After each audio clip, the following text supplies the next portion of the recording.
Hello, everyone, and welcome back. It is a new year. I hope everyone had a good Christmas and New Year's. But you already know we got to get down to business. We got to talk about the year in review of all things MMA and pro wrestling related. So we're starting today with ranking the PLEs from WWE last year. I didn't include Saturday night's main events. I don't consider those PLEs. So sorry if that offends anyone. But anyway, on to the first one, the worst PLE of 2025. You guys should already know. It's this shit, WrestlePalooza. Like, what? I've said this multiple times to my little group of friends that watches pro wrestling. This is the biggest nothing burger of an event. Like, Brock came back, sure. Beat John Cena in like 8-10 minutes. That's fine, you know? Just never really went anywhere. And then you had the only thing of like worthiness on here was, didn't Stephanie Vaquer win the title off of Io Sky? Which was weird. Why would you throw such a great match, monumental moment on this shitty nothing of a PLE? They put Cody Rhodes on there with Drew McIntyre. We've seen that match how many times? Cody won, surprise, surprise. He pitched for Drew to win, but obviously he's on his like Super Cena pack. So they're just going to make him win over and over again. It was just nothing. It was just the lamest, boringest, shittiest PLE. And I'm going to say this right now. I don't think any PLE from last year is dog shit. This is probably the only one that's dog shit. There are some bad, like, not good ones. But this was, like, genuinely bad. This sucks balls. Anyway, next up. This may be a controversial opinion, a hot take, as you would say. I'm full of those, so SummerSlam Night 1. I know for some reason people like this event. I do not, clearly, because I put it second to worst. I'm going to start off with the main event. I didn't like the main event. I didn't like the pacing. The only thing of the main event I liked was Seth cashing in. That was cool. That almost redeemed the main event, and then I realized, nah, it still sucked. I just don't like the pacing of it. I thought we were gonna get some cooking. I was like, okay, Punk's quite the wrestler. Gunther's quite like the technical wrestler. He's like a wrestler's wrestler, you know what I'm saying? And they had some moments in the beginning, but then it got into like this weird, slow, Gunther's beating up Punk. Can Punk do it? I'm like, that's not really a Punk thing. It's like a John Cena underdog thing. I just didn't understand why they went that route. It was like 25 minutes of Punk getting his ass beat, and then out of nowhere he wins. And I'm like, that's it. And then the cash-in happened, and I was like, okay, cool. I'm cool with the cash-in, but the match was just, I don't even know. I am so confused with why they went that route. I'm still mind-boggled by it, because now Punk's a champion, and I'm like, okay, but he just kind of like got dog-walked by Gunther. Are they going to redo that? Is that what they were trying to do? Like, oh, Gunther is this force that Punk barely got through. No, it has nothing has happened with that since this match. And then I think there was also a tag match between Alexa Bliss and Charlotte and the Judgment Day, which it was an okay match. You know, I didn't hate it. It was a decent match. They like teased Charlotte turning on Alexa or something. That was cool. And then there was a Roman Reigns, Jey Uso versus the Bronze, which was a decent opener. I wouldn't say it was like a home run or anything, a 5-star match or anything. But it's always nice to see Roman, especially like a face Roman, because after all the shit he put Jey through. But yeah, overall, I did not enjoy this. And the people I watched it with also didn't enjoy it. But then I'm online seeing everybody saying like, wow, this was so awesome. Night 1 of SummerSlam was awesome. I'm like, was it? Am I out of touch? Am I Vince McMahon? Minus the allegations? I might be out of touch. I didn't like this. It was okay. Like I said, none of them were like genuinely bad like WrestlePalooza. This one was just okay. I expected more out of Gunther and Punk. But you know, it is what it is. I'm a Punk fan. I'm a Gunther fan. But Punk's my boy. And I expected a better showing than what we got. I watched it and I was just like, wow, Punk might be getting old. Because before he looked fine. I was just like, yeah, he's a little older. He moves a little slower. Maybe his stamina isn't there, but he's still kicking ass. This one, I was just like, what the heck is this? Anyway, enough of this. On to the next one. Boom, we got Survivor Series War Games. This one was carried by the Women's War Game match. And I might not be alone in this statement, but I'm tired of the War Games. I think we should bring back the 5v5 elimination tag, or maybe switch out. Like, it doesn't always have to be a War Games. You know what I'm saying? Maybe you can have one elimination tag and one War Games match. Like, mix it up, I feel like the War Games has not overstayed its welcome. I think it's time. It's time to switch it up.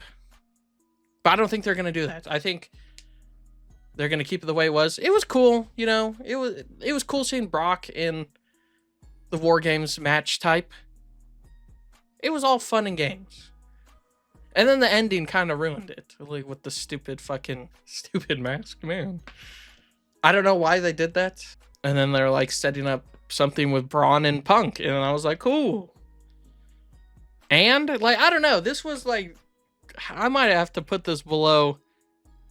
Nah, SummerSlam Night 2 is definitely, at least this one was carried by the Women's War Games match. And then Cena versus Dominic was pretty cool. Okay, there was more to like about this than SummerSlam Night 1. But this was nothing. Well, it wasn't nothing. It was entertaining, but the ending kind of soured it. And I'm also just tired of the War Games. I think the 5v5 elimination tag. This was decent. This was okay. Once again, okay, it's on the same level. If this was a tier list, it'd be on the same level as SummerSlam Night 1. But I think it's slightly better just because of the Women's War Games match. Anyway, next up, we got Money in the Bank. This was pretty... Okay, the other ones were okay. This was... I would go as far as say good. This was pretty good. I like the Money in the Bank matches. I think the women's was better than the men's. With how it went, I think Seth winning was good. The main event with Jay and Rhodes versus Cena and Logan Paul was a pretty good match. It elevated a lot by R-Truth coming back. So yeah, honestly, this was pretty good.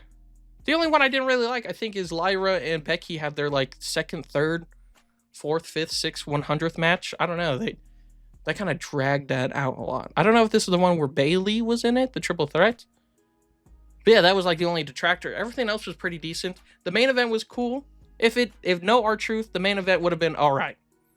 But with R-Truth, the addition of R-Truth, it made it pretty goated.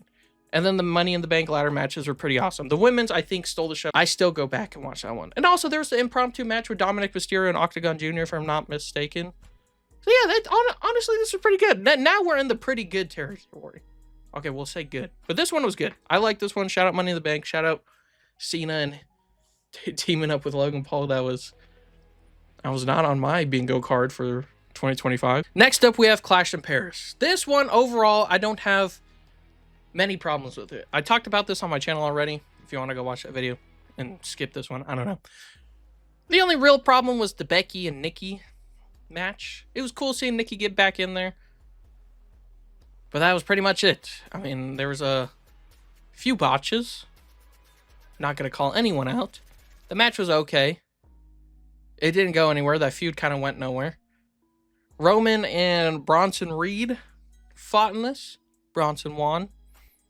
That was a decent... I think it was the opener. That one was a decent opener. Wasn't horrible. It wasn't a horrible match. I would say... Well, I don't want to be rude, but the Becky and Nikki match was... Some might say is horrible, but I was okay with it. I was entertained. But then we get Sheamus and Rusev. I think that was match of the night. And then Paul versus Cena was pretty good. Overall, this one was a good card. Shout out Clash in Paris. And I think there was a Fatal 4-Way in here too, wasn't there? That was also a good one. So yeah, overall, this Clash in Paris was pretty good. Only real detractor was the Intercontinental match. And some may say, oh, that tarnished the whole event. Nah, not really. No, it did not. Shout out Nikki. You're not the greatest, but you do a decent enough job. Anyway, next up, Night of Champions. Now we're cooking territory. This one was pretty good. The whole build-up with Punk and Cena was awesome. With the whole pipe bomb, Cena pipe bomb thing was pretty awesome. And the match was cool. It had like this endgame feel. kind of like WrestleMania 40 when everybody started coming out and then everyone started brawling and stuff like that. That was pretty cool. I enjoyed that a lot. And then the matches, there was Raquel and Rhea, which was a good match. The King and Queen of the Ring finales, I think Jade Cargill versus Asuka, if I'm not mistaken, wasn't insane, wasn't a home run. Jade Cargill, I feel like, has a little bit of mess ups every now and then, but it was good enough. And then Randy versus Cody, they'll always put on bangers. Those guys, they know what's up, and I feel like it's leading into what is going on now. Now Randy wants to have a shot at Cody's title. So honestly, I think this whole event was pretty good. My boy Karrion Kross finally got some love. Obviously, he lost the match because it was in Saudi Arabia, and Sami Zayn is beloved over there. But it was the beginning. Are we gonna get Kross? You know, it was cool seeing that. Finally seeing Karrion Kross be on TV, get his flowers. All his promos and stuff. The feud with Sami Zayn was cooking. And the match was good. It was the first match. I think they had two. It was the first match. You know, we forgave him for WWE giving Sami the win. But it was overall a good event. I think the only real forgettable match was probably I think Fatu and Solo Sikoa had a match on here. But not even then, because it was a decent match. It wasn't completely forgettable. But overall, good card. Good event. Then we got Crown Jewel. This may be another controversial opinion. Like, oh, why is it like not higher up on the list? Roman Reigns and Bronson Reed had like their third match. I don't know. Once again, I feel like that was a little dragged out, that storyline. Roman loses to him how many times, and I feel like it did nothing to elevate Bronson Reed. So that was probably the only detractor on this card. Everything else was cool. Stephanie beating Tiffany Stratton for the Crown Jewel Women's Championship is cool. Cody versus Seth, they always put on a banger. I'm glad they gave Seth the win. So that also puts this event up there. And then obviously Cena versus AJ Styles. Those guys put on classics every time they go up against each other. I'm glad we got it one last time before Cena retired.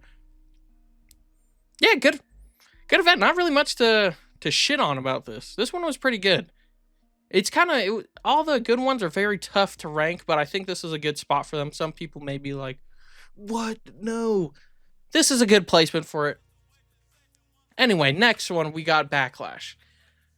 I can understand the argument for putting Crown Jewel over Backlash. I personally choose this one over Crown Jewel. It was right after, when it was the Backlash of WrestleMania. Like, who's Cena going to go up against next? Now that he beat Rhodes and Rhodes is taking time off. And obviously, they had to run it with Randy. The build-up was insanely hilarious. The whole Randy telling Cena he needs to have kids, and then John Cena hit him with that bar. Congratulations, you have kids and you love them. The build-up was silly. But the match was good. They put on a banger match. And then this set up R-Truth, I'm pretty sure. Because Cena attitude adjusted him, AA'd him, FU'd him, whatever you want to call it, through the table at the press conference. This was pretty eventful. And then this was the beginning of the Lyra and Becky feud. And I feel like this was their best match out of that whole feud. We also... I can't handle the whole... You have kids and you love them. Did Cena do that? Who told him to say that? I don't know. It was silly, but the match paid off. I think the match was better than the setup, because the setup was all silly. But the match was badass. Heel Cena tactics. It was weird seeing Randy. I thought Randy was going to dip into like little heelish tactics. But no, it was in St. Louis. Obviously, they needed them to boo Cena. So obviously pairing him up against Randy was perfect. And I think this was Dom's first match after winning the title. The IC title. It was against Penta. Good match as well. There was a fatal four-way for it was LA Knight, Drew, Damian Priest, and Jacob Fatu. That was a good match. Okay, this one now, I'm understanding why I put this one over Crown Jewel. Not just because I watched it and had a good time with my homies. But honestly, I think the setup for this card was better in my opinion. That might be controversial. I don't give a fuck. And then also, Pat McAfee and Gunther over-delivered. I think it was a better display. than what Punk did at SummerSlam. Okay, now I'm getting back on the SummerSlam shit. Why was Pat McAfee putting up, like, obviously Gunther was always in control, and it was a good match. Shout out Pat McAfee. I think that was kind of like his farewell to the WWE universe, because I haven't seen him since. I think I don't know if his contract expired, or if he just wanted to take some time off, or if he retired from commentary in general. But shout out Pat McAfee for actually doing a decent job against Gunther. And shout out this whole match. I mean, this whole card. I don't think I had any problems with it. Yeah. Good job, WWE. You guys, looking back at it, they kind of cooked. It wasn't until, like, towards the end. Like, all the ending pay-per-views, WrestlePalooza, Survivor Series, that's kind of where WWE lost its step. But the other ones, the early ones, were pretty good. We'll get more into that. Next up, we got Evolution. Shout out Evolution. This was a good pay-per-view. We need to see more of this. This needs to be an official, because I think the last one was, what, 7 years ago or something? This needs to happen annually, and it puts the women in a good spotlight, because it's just all women's matches. They had the Battle Royal. Lash Legend and Stephanie Vauquer were cooking as the final two. You had Naomi cash in. You had Trish Stratus putting over Tiffany Stratton, the young talent. And honestly, Trish Stratus did a pretty decent job. I was surprised by that. And I think this is the one where Bayley, Lyra, and Becky had the triple threat. And that one was okay. This whole card was pretty good. This deserves to be highlighted. And I think Naomi's cash in helps a lot. Shout out Naomi. I mean, good that she took time off, but so early into her reign. But it's okay. It's okay. The moment is what will last. Anyway, next up we got WrestleMania 41 Night 2. Now okay. This video is not going to make a lot of people happy. They're going to be like, what? SummerSlam Night 1, second to worst, but you put this piece of shit high up here? I agree. The main event was soiled, but the rest of the event was not. I feel like people judge Night 2 based on Travis Scott's interference, which at the time, okay, I might be biased for this because I was there live. When Travis Scott came out, that was the funniest shit in the world. I'm like, what? And it was cool seeing Travis Scott live. I'm never going to go to a concert. We've seen what happens at those concerts. So why not see him in the safety of WrestleMania? You know what I'm saying? But at the time, I still don't mind Travis Scott's interference because they rectified it later in SummerSlam. But this match could have been a banger. You guys are right. Every criticism that the main event gets is warranted. But the rest of the event, I think the IC Fatal 4-Way was good. Becky Lynch returning was cool. Joe Hendry and Randy Orton was a good moment. Even Damian Priest and Drew McIntyre did a pretty decent job. Logan Paul and AJ Styles was a predictable match, but they did some cool stuff.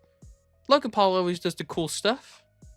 Overall, it wasn't bad. The only real complaint was Travis Scott. And if you're like me, it was hilarious, and it was an enjoyable show. I think also Stone Cold almost ran someone over in the ATV. Like, I don't know why people rank this so low. I get it, the main event, whatever, but it doesn't ruin the rest of the show. And I will die on that hill. This was a good, like I said, I could be biased, so take my opinion with a grain of salt, but I don't think it was nearly as bad as people made it out to be. Sorry, fellas. I thought it was fun. I thought it was a entertaining show, and I was just buckled in and ready for the ride. You know what I'm saying? Shout out WrestleMania 41. Night 2.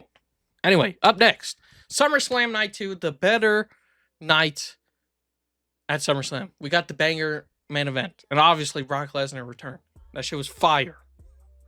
I feel like that's all I need to say. Because compare this to the main event of Night 1. The only thing good about main event of Night 1 was fucking Seth Rollins coming back, which is cool. Because he swerved everybody. He was like, oh, I'm injured. Psych, I'm not injured. You know what I'm saying? And I'm pretty sure we got the tag team ladder match in here, and those are always bangers. Tag team division deserves some more love. And then we had the triple threat for the women's title with Naomi retaining. Banger match. I think the finish was like Rhea hit Io with like a fucking riptide or something, and Naomi came out of nowhere and then stole the win.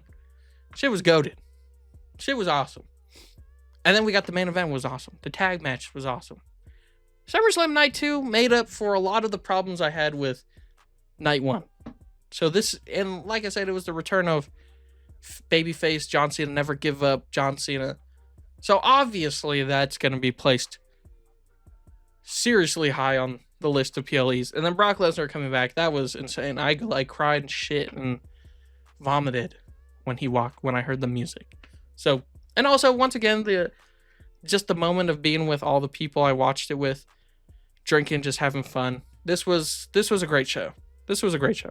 Next up, Night 1 of WrestleMania 41, which was definitely the better event. My only problem was I didn't really care for the New Day tag team match.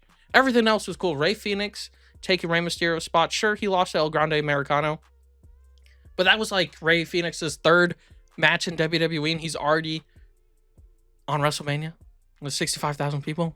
Come on, dude. He showed up, and he was kicking ass. Unfortunately, we didn't really get a payoff out of that, because I'm pretty sure El Grande Americano turned face now.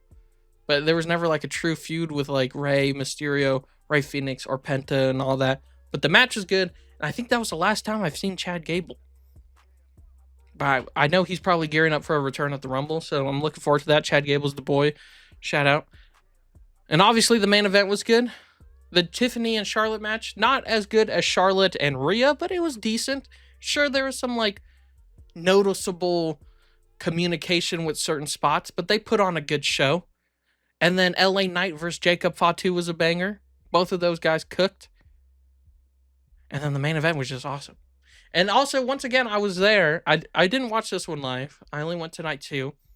But we were so close to Allegiant Stadium, and we were watching it in the hotel. It was surreal, almost. And then going down to the casino, seeing all the wrestling fans, it was cool.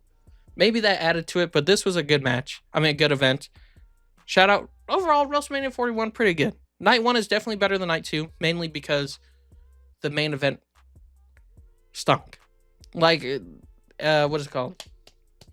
The tag match was the opener, and the main event is obviously the main event. So you would rather have a poop opener than a poop closer. So I'll put Night 1 over Night 2 any day, even though I went to Night 2 live. Next up, I think we're approaching the end of the list. If you guys can do the math, you'll probably already know what are the final ones. The runner-up is Royal Rumble. Both Royal Rumbles, women's and men's, cooked. Joe Hendry coming out again, once again, man. John Cena. I know a lot of people didn't like that. Jey Uso won. It was fine. You can't... John Cena, it was his first match back, and you want him to win? No. The way they executed it was fine. Give John Cena the runner-up spot. Let him loose to someone that is currently popping. Perfect. And then they had the whole Punk, Rollins, Reigns setup. Speed showed up. That was iconic. And then in the women's match, you got all the NXT love. Roxanne Perez was in the final two. I know at the time, people weren't happy with Charlotte coming back, but that's fine. Alexa Bliss came back.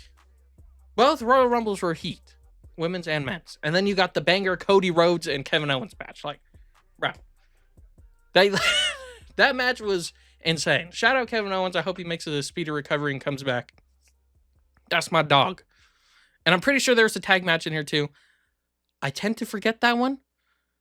But the rest of the event was amazing. This was once again, this was a really good start to the year. It wasn't until towards the end with the WrestlePaloozas that it got shit. I'm like remembering how good this was. Like we were cooking. Like the first Raw on Netflix was cooking. Royal Rumble was cooking.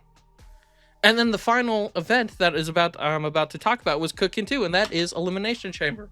This is definitely the best PLE of 2025. But I feel like both of these can go hand in hand.